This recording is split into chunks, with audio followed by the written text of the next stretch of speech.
হযরত আদম এর সৃষ্টির গল্প। ফেরেশতাদের সাথে আল্লাহর কথোপকথন। আল্লাহ যখন পৃথিবীতে তার প্রতিনিধি হিসেবে মানুষ হযরত আদম সৃষ্টির ইচ্ছা পোষণ করলেন, তখন তিনি ফেরেশতাদের তা জানালেন।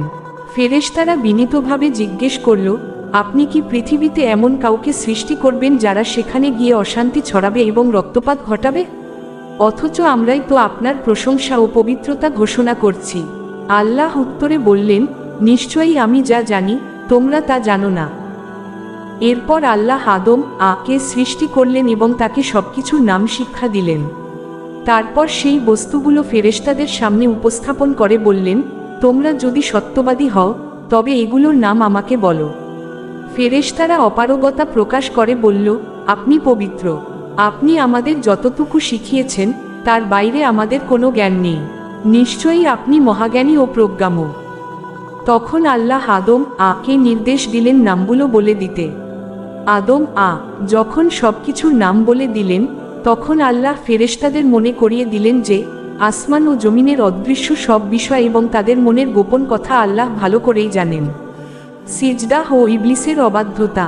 এরপর আল্লাহ ফেরেশতাদের নির্দেশ দিলেন আদমকে সিজদা করার জন্য।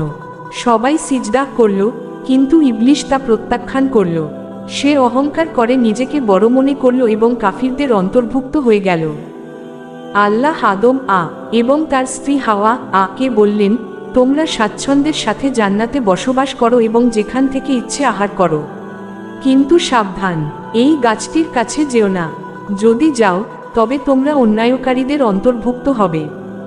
কিন্তু শয়তান তাদের প্ররোচিত করল এবং সেই নিষিদ্ধ গাছের ফল খাওয়াল, ফলে তারা জান্নাত থেকে বিচ্যুত হলেন। তখন আল্লাহ নির্দেশ দিলেন, তোমরা সবাই এখান থেকে নেমে যাও।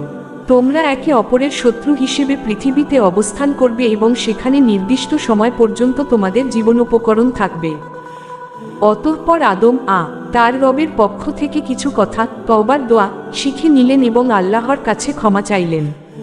আল্লাহ পরম দয়ালু, তাই তিনি তার তওবা কবুল করলেন। আল্লাহ জানিয়ে দিলেন, তোমরা সবাই এখান থেকে পৃথিবীতে চলে যাও।